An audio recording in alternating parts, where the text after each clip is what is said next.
C'est évidemment toujours un grand plaisir pour moi d'être parmi vous. Comme les mauvais élèves, j'ai fait mon petit devoir hier en fin de soirée, donc c'est avec vous que je vais découvrir mon travail de la nuit, le PowerPoint que vous avez sous les yeux. Et je vais commencer par plagier une émission qui s'appelle « On n'est pas couché » en vous disant ce qui je n'ai pas invité dans cette présentation. Donc d'abord, je ne vous parlerai pas ou très peu de la densité. Je vais plutôt vous parler des dossiers d'actualité. Dans les dossiers d'actualité, je ne vous parlerai pas du décret d'autorisation régionale. Je ne vous parlerai pas non plus du Grand Prix de l'architecture wallonne qui a été délivré hier soir, mais Thibaut Seder, qui est parmi nous, pourra vous en dire quelques mots à la pause si vous le souhaitez. Je ne vous parlerai pas non plus de la rencontre des 3 ministres de l'aménagement du territoire belge qui s'est faite à La Hulpe hier, et si vous lisez l'Écho d'aujourd'hui, vous en saurez un peu plus sur le sujet. Et je terminerai donc par quelques rendez-vous qui vont jalonner cette fin d'année 2012 et l'année 2013. Donc on est parti des lignes de force en début de législature pour évoquer les questions de densité en identifiant les territoires qui, selon le ministre, devaient faire l'objet de cette densification. On a soumis ces lignes de force à un processus participatif, comme vous le savez, puisque certains d'entre vous y ont participé activement, je pense par exemple à David Hartz, un de vos collègues, qui ont donné lieu à une série de conclusions, aussi bien des citoyens que des professionnels que des acteurs. Donc globalement, oui, densifier c'est bien, mais il faut voir à quelles conditions, bien tenir compte du contexte. Et donc, il y a tout un travail à faire à ce niveau-là. Et donc, il nous a semblé vraiment important, Yves les a présentés de manière plus exhaustive que ce que je n'ai ici. Après les différentes études de la CPDT, les grandes études que le ministre avait déjà épinglées lors du colloque de la CPDT de l'année passée, donc sur les gaz à effet de serre, sur le pic pétrolier, le gros travail qui a été mené par la CPDT, que vous connaissez, le diagnostic du SDER, le travail sur la politique foncière qui nous a servi dans le cadre du projet de réforme du Quatub, j'y reviendrai, ou encore l'Atlas paysage numéro 4 qui vient de sortir et qui vient normalement d'être distribué à tous les CATU Carolo. Donc si vous ne l'avez pas reçu, n'hésitez pas à leur demander à l'accueil, uniquement pour les gens évidemment qui sont concernés par cet atlas. Le ministre et le gouvernement wallon a souhaité, dans les différentes études lancées l'année passée, pour la première fois sous cette législature, des études sur 2 voire 3 ans. Il nous a semblé important de travailler sur la manière dont il pouvait être opportun de densifier. J'en viens maintenant aux principaux chantiers qui vous concernent. Les propositions d'objectifs du SDER. Donc, ils ont été approuvés par le gouvernement le 28 juin en première lecture.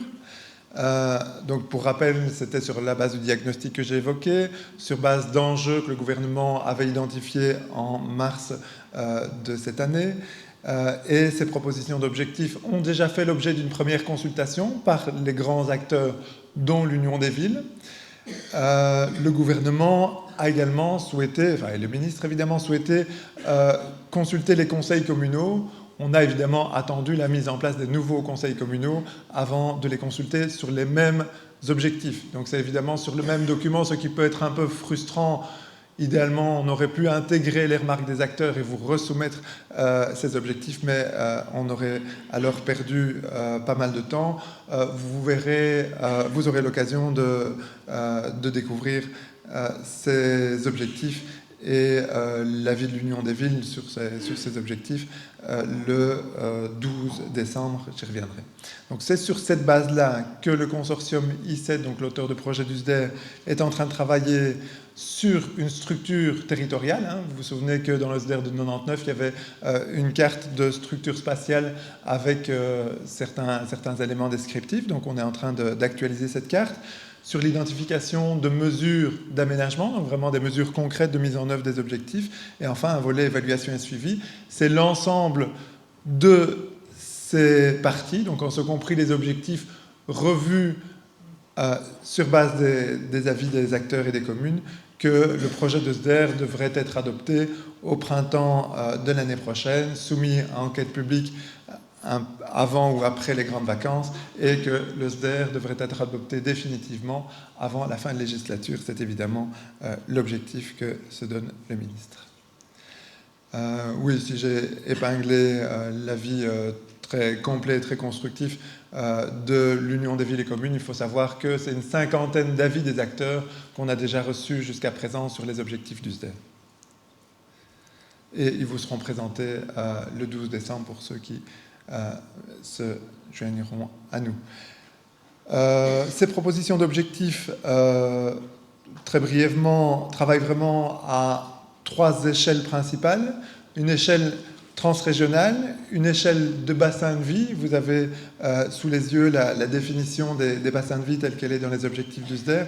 Et enfin, l'échelle des territoires centraux qui est en interaction étroite avec celle des noyaux d'habitat. Il s'articule sur 4 piliers, l'un plus relatif à l'habitat, le second à l'emploi et à l'économie, le troisième, les transports et les infrastructures, le quatrième, tout ce qui est patrimoine et ressources. Je n'en dis pas plus sur les objectifs du SDER, on aura l'occasion d'en reparler, donc ce 12 décembre. Les noyaux d'habitat, vous savez que les communes ont été consultées fin de l'année passée, donc il y a eu de mémoire 218 communes sur 262 qui ont répondu à la demande d'identification des lieux de centralité. J'avais eu l'occasion, je pense, lors du J1 de vous présenter brièvement la carte avec ces retours des communes. Globalement, il y a une unanimité politique sur les objectifs de lutte contre la dispersion. Je n'ai pas entendu un seul moment de proposition alternative à ces noyaux d'habitat pour atteindre ces objectifs, mais il n'empêche qu'il n'y a pas encore d'accord politique par rapport à cette méthodologie de détermination des noyaux d'habitat ou des territoires centraux, et donc on continue à y travailler. Je passe maintenant au code wallon d'aménagement du territoire. De nouveau, brièvement, il y en a qui ont eu l'occasion d'aller aux festivités des 50 ans de la loi organique de 62 et au colloque de la BEF d'Atu. Donc, vous avez en une dia résumé, je ne sais pas combien de centaines de pages, je dirais de mémoire 700-800 pages de l'évaluation qui s'est surtout basée sur le retour des acteurs. Et je vous invite simplement, si vous êtes intéressé, à aller consulter de manière beaucoup plus détaillée ce rapport d'évaluation grâce au lien internet qui est sous vos yeux, quatup.perspective-consulting.eu. Sur la base de cette évaluation, on a directement initié un projet de réforme en 3 P. P pour projet. Donc c'est ce fameux concept de passer d'un urbanisme de loi à un urbanisme de projet. Donc en rappelant ce que d'aucuns praticiens ont peut-être un peu oublié, c'est que l'aménagement du territoire n'est pas une fin en soi, qu'on a vraiment là un levier pour permettre de répondre aux besoins des citoyens, des entreprises et d'un projet de société. Donc deuxième P pour projet. P pour pluralité. Donc il nous semble important de mettre en évidence la pluralité des territoires, pluralité des fonctions du territoire, pluralité des acteurs. J'en passe maintenant à l'éolien. Donc l'éolien, comme vous le savez peut-être, se base sur 3 approches différentes. Donc d'abord un cadre de référence qui a été actualisé en première lecture, soumis aux acteurs de l'éolien et qui est soumis à adoption définitive par le gouvernement. Donc on a de notre côté terminé ce travail. Il reste une adoption par le gouvernement de ce premier document. Deuxième document, c'est une carte des lots, basée sur une carte positive, donc pour l'implantation des éoliennes. Et enfin, troisième document, et donc celui-là va seulement arriver dans les jours et semaines à venir, c'est le décret qui fixe un mécanisme pour beaucoup mieux gérer la spéculation foncière et une certaine anarchie qu'on voit parfois derrière certains projets éoliens. Autre projet en cours, donc c'est assez normal à ce stade-ci de la législature que beaucoup de dossiers soient bien avancés et pas encore finalisés. Donc c'est ce schéma régional de développement commercial donc, qui a été confié par le ministre Marcourt et Henri à Deloitte, donc qui travaille pour les aspects juridiques avec CMS de Bakker. Et ce diagnostic fait par Deloitte est terminé. On a souhaité lui donner une dimension spatiale plus importante et donc le CGFA a travaillé pour venir en appui du diagnostic Deloitte. Et de nouveau, le travail du CGFA est quasi clôturé et donc il nous reste à travailler sur le mécanisme de délivrance des permis, donc dans la perspective de la régionalisation du permis socio-économique pour mieux articuler le nouveau permis socio-économique wallon, une fois que ce sera régionalisé, et les permis d'urbanisme, d'environnement et permis uniques. Autre projet que je pense que j'avais évoqué lors du J1, c'est le jeu urbaniste en herbe. Il est sorti des boîtes, comme vous l'avez peut-être vu dans la presse. Donc c'est vraiment un jeu qui est prioritairement destiné aux élèves de première, deuxième, secondaire. Donc il nous semblait vraiment important de pouvoir travailler sur la sensibilisation des jeunes. Vous savez qu'il y a l'éducation à l'environnement qui a fait quand même beaucoup de boulot ces dernières années. Et l'aménagement du territoire avait fait l'objet de peu de sensibilisation jusqu'à présent. Donc premier élément, je l'ai évoqué, c'est les ateliers du territoire qui avaient une dimension sensibilisation en plus que la participation. J'évoque simplement ce jeu parce que ça peut être intéressant pour vous par rapport au CCATM par exemple, même si ce n'était pas le public cible quand le jeu a été conçu, mais il n'empêche que a priori c'est un très bon outil pour avoir des discussions, des réflexions collégiales. Et donc ça, je vous invite, il ne sera pas possible d'envoyer un jeu à toutes les CCATM et ce serait dommage puisque c'est vraiment un jeu qui est conçu pour durer alors que la CCATM, elle va l'utiliser une fois.